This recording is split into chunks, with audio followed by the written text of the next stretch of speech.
So there's a misconception that if you're single, you are incomplete, perhaps damaged, salvaged, and you won't be happy until you find your one. And that is not true. That is bullshit. It is a message that has been fed to us by media and advertising. The truth is, when you're single, you have the richest soil for growth. That's why I created this podcast. And unlike other podcasts, this one is host-driven, not guest-driven. That means I will be rotating health and wellness experts 3 times a week to give you the giant box of wellness crayons, not just the primary colors, so you can start building a meaningful life. It's time to give singlehood a cape.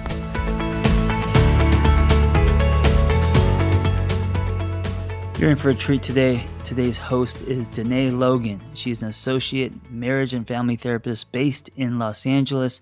In addition to her work with clients in private practice, she is a mindfulness coach, a yoga teacher, a tenacious wisdom seeker, and a California soul through and through, just like me. Her and I both have Tupac in us. Biggie was wrong.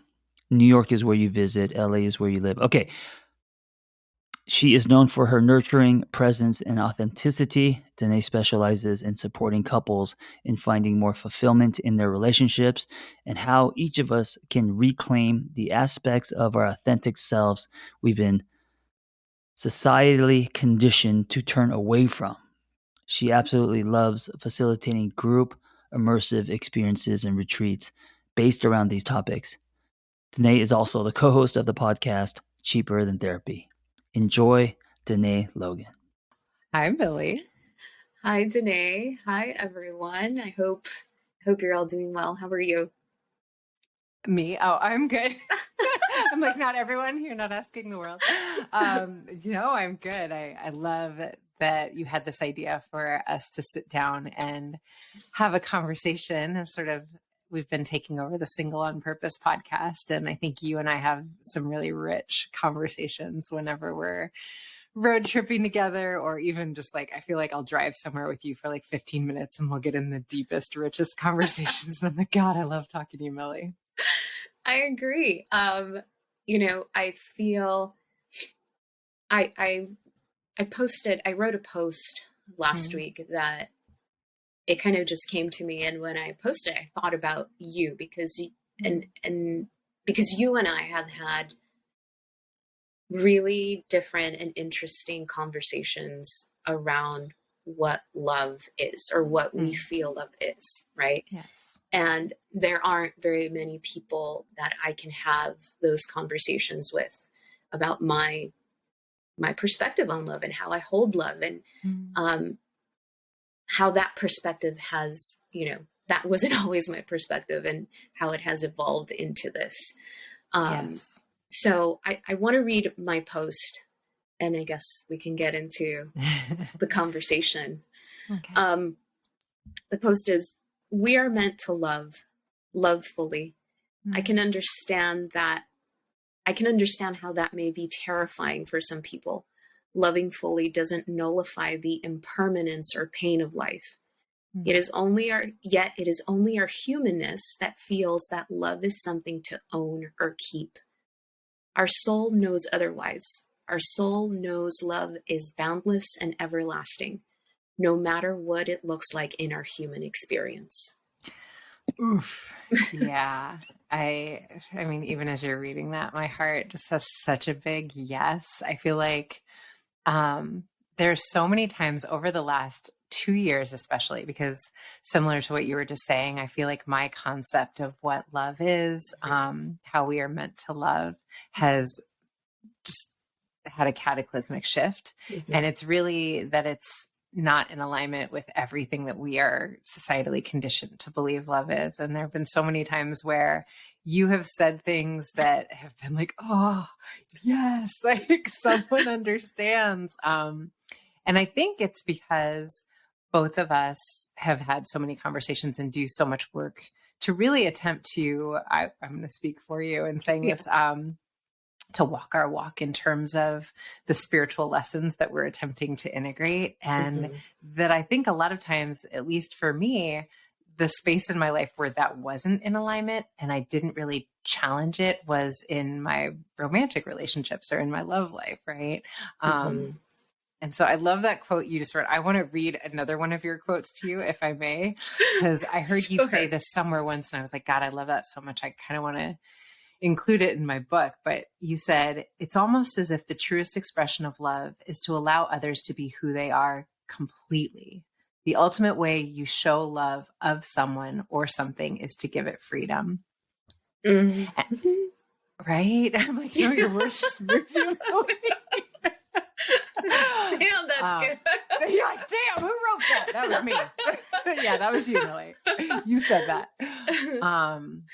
And I think the title of my book is Liberated Love. And I think that there's so much about what we are conditioned to believe love is, that is about fear and about binding and about control and about all of these things that are really not in alignment with some of these larger spiritual truths, you know? And I don't know, like, what that brings up for you as you hear me say that. Well, I have to say that the reason that love and loving someone and being in a romantic relationship with someone and being in a committed partnership with someone, the reason why freedom has become such an important part of genuinely loving someone is that I didn't do that before. Yes. That whenever I tried to hold on to love tightly, as if I owned it, as if I owned them, as if I owned their experience as an individual in this thing called life, I lost it, right? I lost them. I lost the gift that it is to love someone and the gift that it is to know myself in relationship.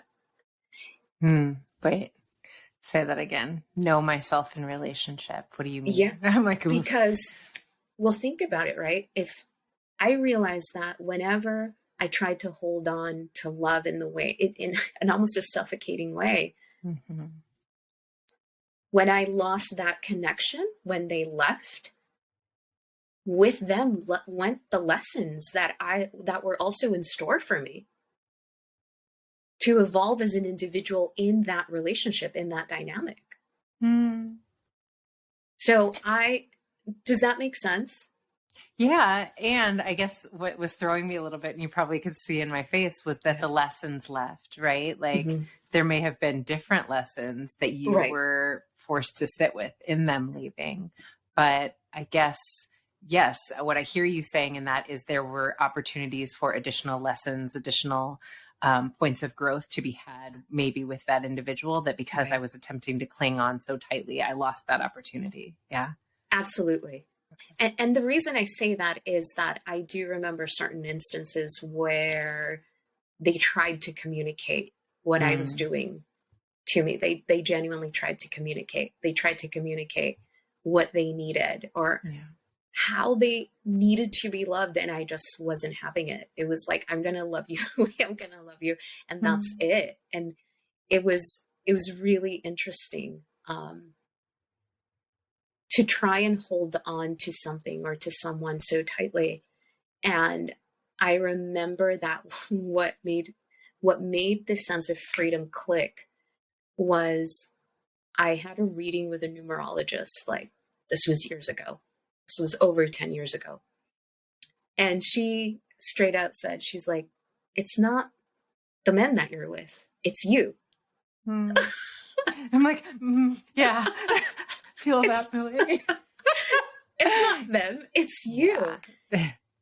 And I thought, oh shit, okay. And that set me off on this, inward journey. Like, what is it?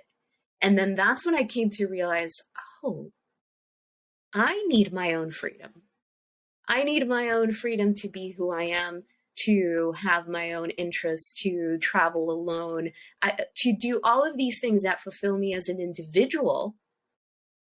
And I was like, oh my God, I'm not giving that to someone else.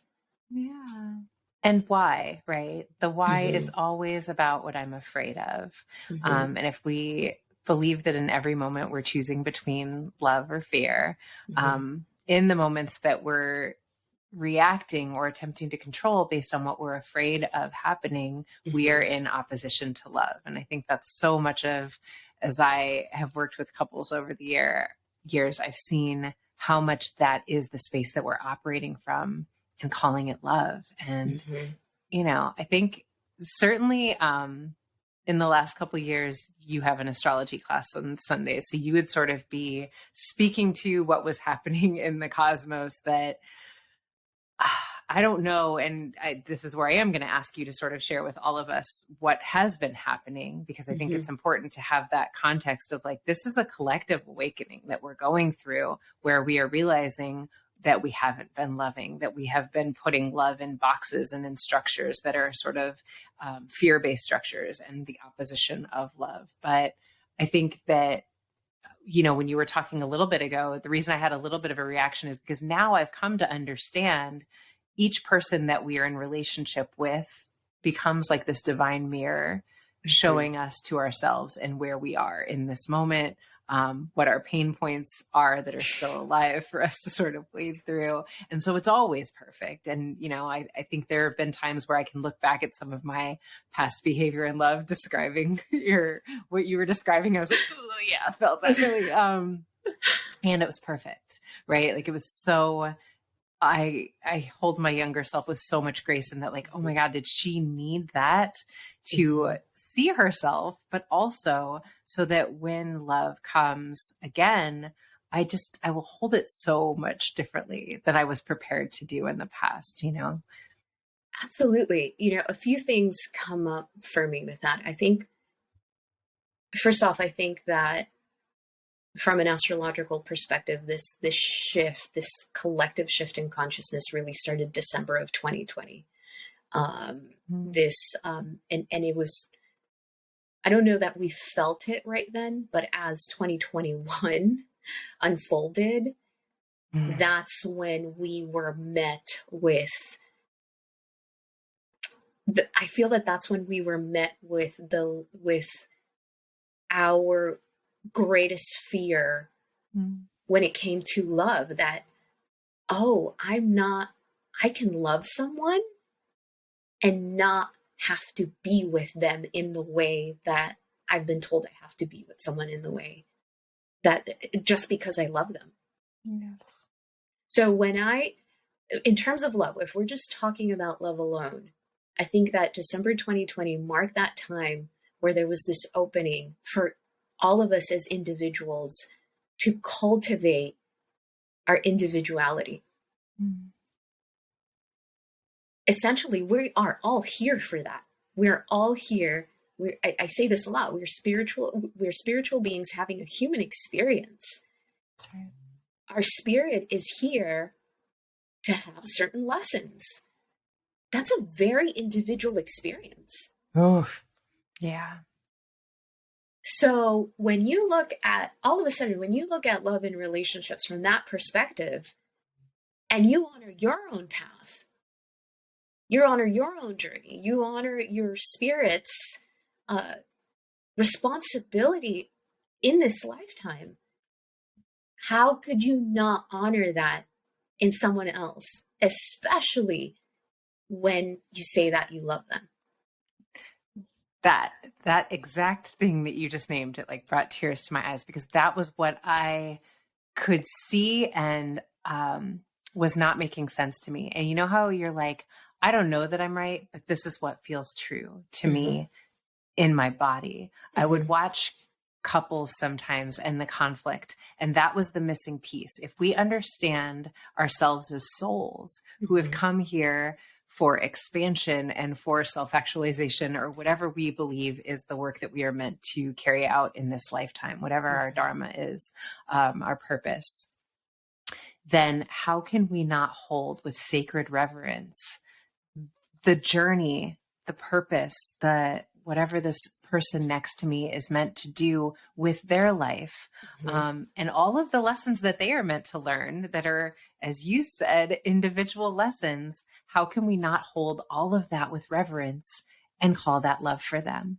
And it's like, if someone is not in alignment with what I feel like they should be for me in this moment, because it is what makes me and frankly my ego comfortable in this moment, then I'm done with them, right? Like it's the cutoff, right? If someone does anything that I don't agree with, that's a wrap. And I'm like, that's not love though. That's not loving that person. Not really. Right. Right. I think that maybe, I don't know, maybe not the only way, but for me, my experience has been that the only way that I can have that type of respect and reverence for another human being that I am in a romantic relationship with is to honor and have reverence for my own spiritual journey. Yes. And I think that that takes time. I think it takes time to unlearn that definition of love, that it has to be like a, you know, almost this enmeshment of the two, when it can't be. It just can't.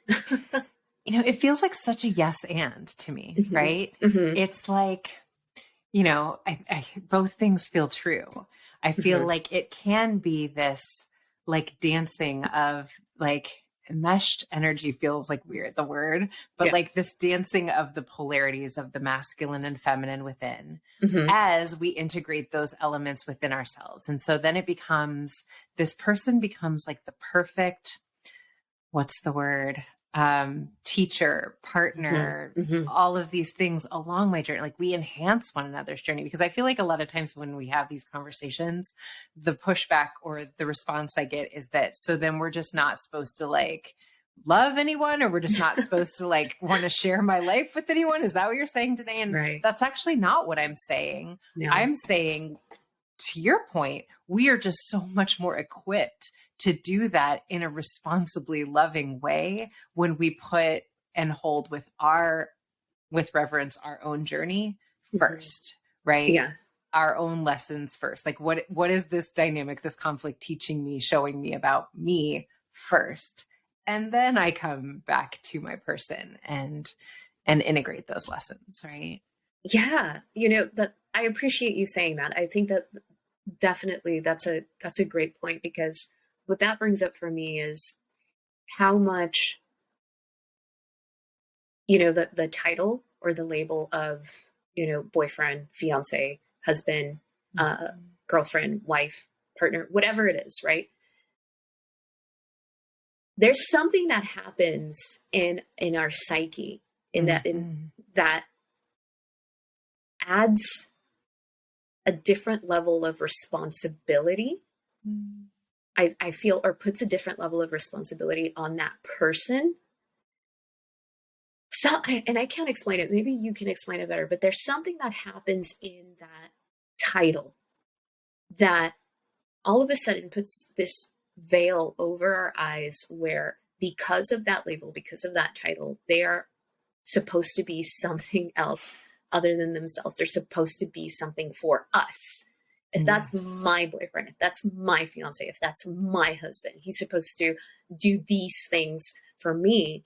And when we push that aside for a second, all you have is a person standing in front of you trying to figure life out as much as you can, or as much as you are. They're just trying to figure out life as much as you are. Yes. And so right there is, I feel, where we go, like, from the potential of this enmeshed connection to, we're just, you know, we're just two souls and we happen to be buddies. let's go at this together. There's something that changes when you can recognize the person's soul. And here's the thing. Sometimes you're not going to go together. Yeah. It's so funny. Abraham Hicks often says, we'd say I like you pretty good. Let's see how it goes. But like, it's like one of my favorite Abraham phrases. But I just had such a like light bulb moment as you were talking. Really, this is why I love you so much. Because, okay, so I come from a depth psychology background in terms of my education, and there's a lot about depth psychology that really steers us away from pathologizing. And it's not that we don't, you know, believe in using the DSM to diagnose, or that like clinical psychology is like a wash. It's not that so much as there's the perspective that the minute I label someone, I can't see them anymore, right? So the minute that you have the diagnosis of a schizophrenic, I have a tendency to see your diagnosis before I see your humanity. And I can, and it's not conscious and it's not intentional, but I will lack curiosity that is there without that label. I will just be present with the person and attempting to get to know them. So I think that is really true of our relationships as well. And I hadn't thought about it that way until you said just that. There's something about the ownership templates that we're raised in, where the minute someone becomes, quote, mine, in whatever way that looks like, you are my boyfriend, you are my husband. And I've spoken at this for years. I've seen people who have lived together for, 10 years happily, whatever, right? But they've had fundamentally like fulfilling lives together. And then the minute they sign a marriage certificate, it's like something switches in the psyche that all of a sudden we can't get along. Everything is horrific. And it's you are mine now. And so I am somehow shifting the way that I treat you because you belong to me. And I think there is power in the idea of no matter what, we are not meant to own one another. And I think we bring a different level of respect for that person's journey into our relationships when we hold it that way. Do you know what I mean? Oh my God. Yes. Yeah. Yes. I mean, thank you for putting those words to that. I knew that you would. And I have to share the reason that has become so clear to me this last year, and I've shared this with you. My partner and I have been together for almost 7 years, and this year has been the toughest year of our relationship. In that he had unsteady work. And so that brought up a lot of stuff, right? Like the financial stuff, a lot of stuff for him was, I'm the man, I'm supposed to provide. And he was embarrassed that he couldn't contribute to our household in the way that he had been used to. And I just saw him and I thought, oh my God, like you're a person, you're going through something. And it also brought up my stuff of, holy shit, like he is the man. And should I expect him to provide? I mean, it was a really weird thing going on inside me where I could see this human being going through whatever he needed to go through at that time. Thank God for astrology, because I was able to see his chart and I was like, this is just something he's meant to go through. And it happens to look like financial stuff. And this other part of me saying, should I just tell him, like, just go out there and get a job? Like, you know what I mean? Like, yes, I saw that. And then I thought, I can't just tell this person to get over what they're going through and just go out there and get a job that you hate because you need a job. Like, it brought up a lot of stuff. And so I said to myself, no, he's a person. He's a spiritual being having a human experience right now. And this human experience sucks. And I chose to go from being, his fiance, technically, to just being someone who's walking along this path with him. And thankfully, I had enough work. We were okay. But I can't go into that space when I'm seeing someone clearly struggling with more than just money, because it brought up so much for him. And you and I have talked about this before, these expectations of men in our society and all of that. And it was just happening right before my eyes. And I thought, oh my God, this is how it is. And this is why as women, we react in the way that we do, because we are just as conditioned as they are. I'm so like, I don't know why it's like making me so emotional as I'm listening to you, but I think it's something in the layers of our programming and our training and how we are just like set up to not hold space for one another very well. You know, there's just so many ideas of like what we're meant to be as men and women, like, you know, gender norms, and it just is so much simpler than we're taught to make it from my perspective. And I have this like new definition of love that I've been like, you know, sitting with, and I kind of love it so much, but it's basically your soul is safe with me. Mm. Your soul is safe with me, with my soul. You know, one of my girlfriends, when her husband proposed to her, he wrote her a song, and the lyrics to the song, I can't remember the whole thing, but they were like, I'm trusting my soul to you. I want to make you my wife. And I like almost cry every time I think about it. But it's like, there's just something so beautiful to me in the way you were describing, like, I'm just another soul standing beside you as you're wading through these unbelievably difficult waters of what it means to do this thing called being alive. And anything less than that, I don't think is truly honoring what that person came here for, you know? And how do we make that person's soul feel safe with us? Yeah.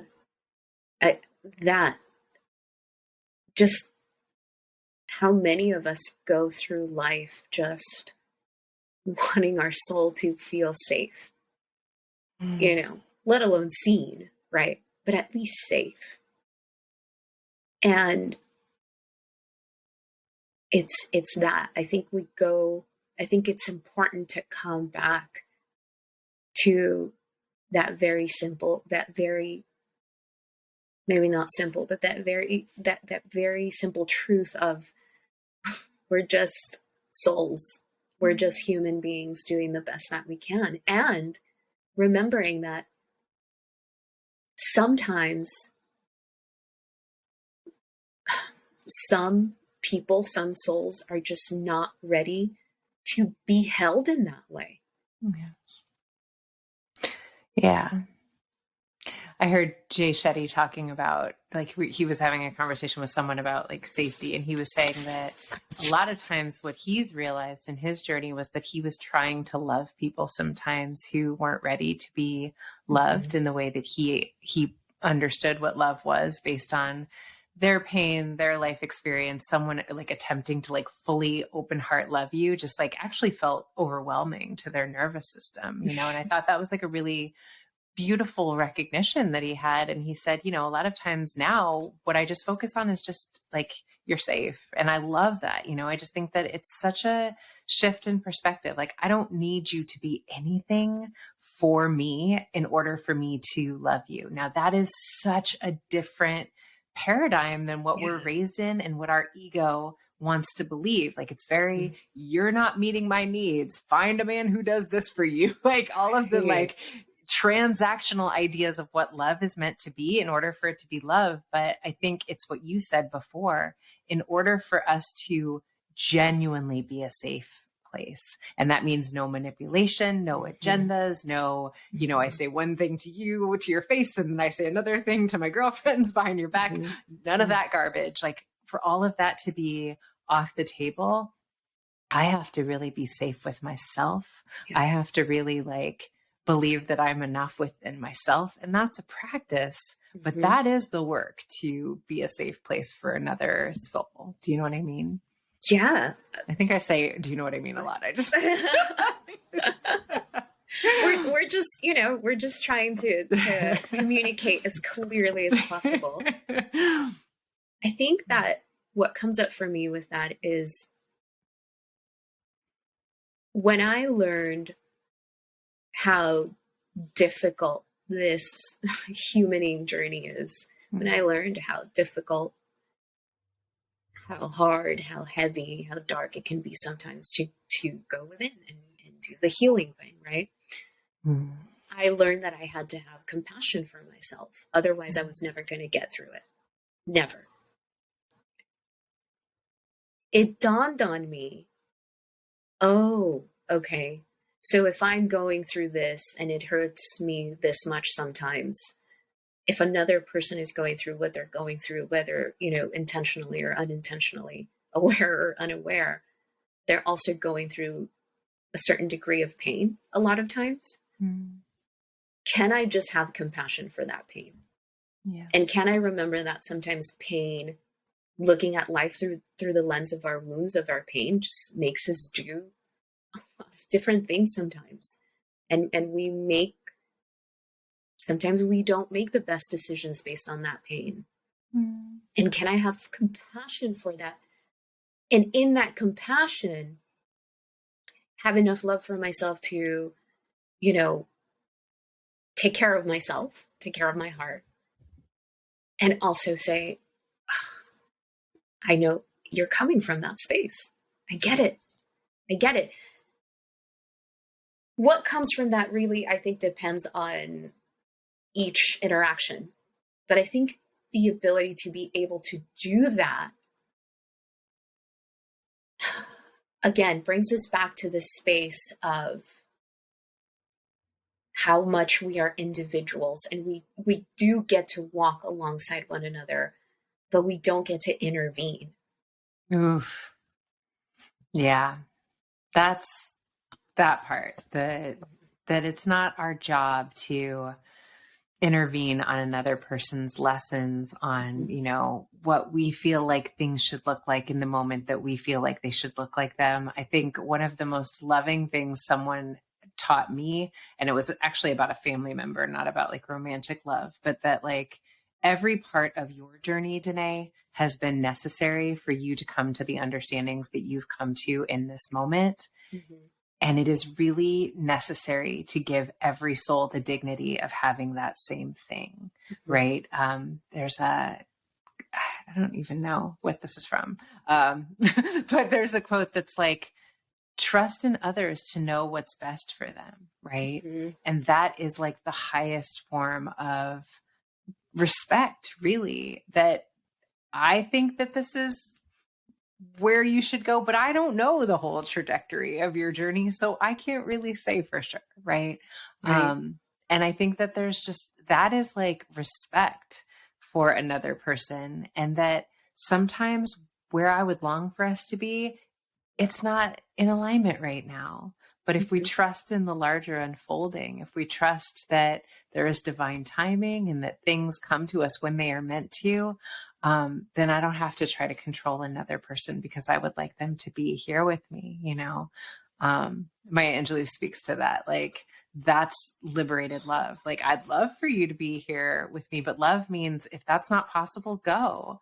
I love you. And that to me this is where I get a little bit like, but I heard Wayne Dyer speak once to, my goal in this life is to love the way that God loves. And I just loved it. Like, it just makes me cry every time I think about it. Mm-hmm. But if you think about what that means, God doesn't say, I love you, God, universe, whatever feels, safe and comfortable, and true. But God source doesn't say, when you sort of turn away from source, like, okay, well then I'm done with you. Right. Source says, I love you. I love you if you're in China. I love you if you're in New Zealand. I love you. I'm not going anywhere. I will always love you, And I think the love doesn't necessarily mean we're in relationship. There's a label on this, but if the love is love, the love is there wherever that person is, because the truth of our connection, bigger truth, is that we don't need that person with us. We don't need a label on it. We don't need anything in order for there to be love, if it's love. Am I making sense? Because I feel like God. Just like my bar. No, it's just, it's that's it. That's it. Yeah. Love. It's interesting, because you and I talked about this last time. I think that, it's talked a lot about nowadays, conditional love, unconditional love, and love is conditional, and all of this.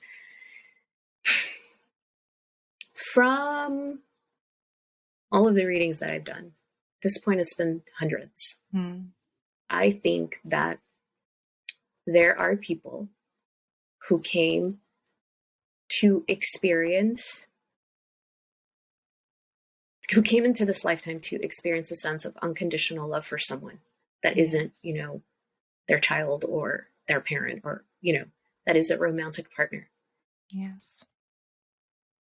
And I think that the truest test of unconditional love is being able to do that at some point you may have to let them go. You have to let them go, and you still love them anyway. And you still love yourself enough to move on with your life. And that is unconditional love. Yes. Yes. And I think the important part in what you're saying is my love for you in no way minimizes my love for me, right? Mm-hmm. That Mm-hmm. becomes a distortion of love as well. And that's not Mm-hmm. actually love, that's fear. But if I can love myself with my whole heart and it doesn't detract from my love for me to love you, that to me is unconditional love. That is like the purest form of love. Do you know what I mean? Right. I do. And like I said, I know that there's definitely a dialogue about conditional and unconditional love. I get it. But soul, spirit, source knows otherwise. Mm. And when we begin to function from that space, there is no time space. There is no owning. Yes. You realize that it's everlasting. It just doesn't look like what we've been taught it needs to look like what our ego would want it to look like. I think that when we really nurture that relationship with love,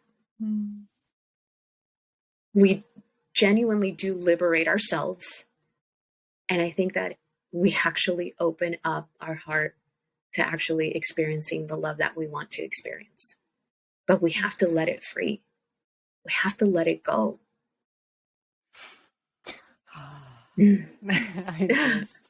It's making me emotional because I feel so blessed to be alive right now. I feel to be alive at a time where people are having these conversations, at a time where I have a friend like you who I can have these conversations with.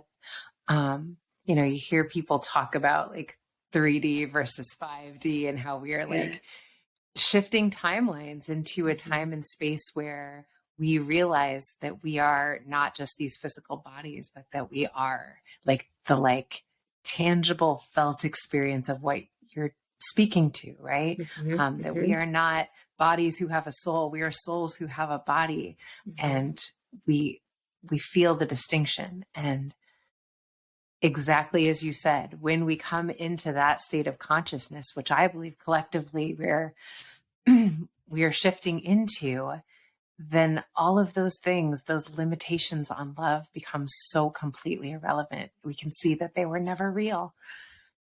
Absolutely. Because I think that a shift and an elevation in collective consciousness requires that each individual is so complete within themselves that these limitations and labels and all of that, they dim the light. Yes. Again, that doesn't mean that we can't have the boyfriend, the fiance, the husband, the home, but I think that freedom has to be one of the priorities in relating. And because we're so much more than just each other's husband and wife and all of that. And that may rub people the wrong way, but it's okay. It's okay. There's something bigger at play. And sometimes people need to leave us, or we need to leave people to fulfill that higher purpose. And the love can still exist. And it's happening regardless. These systems are falling away. We are coming into a space of in all facets of our lives, requiring a sense of sovereignty, a sense of truth and freedom. And you speak about this, and anyone who hasn't had a reading with Milly, please get yourself one, because it's a game changer. But I think that this is the collective awakening that we're going through. And I love speaking about sovereign monogamy. And I think there's nothing more beautiful than sharing our path with a partnership, with a partner.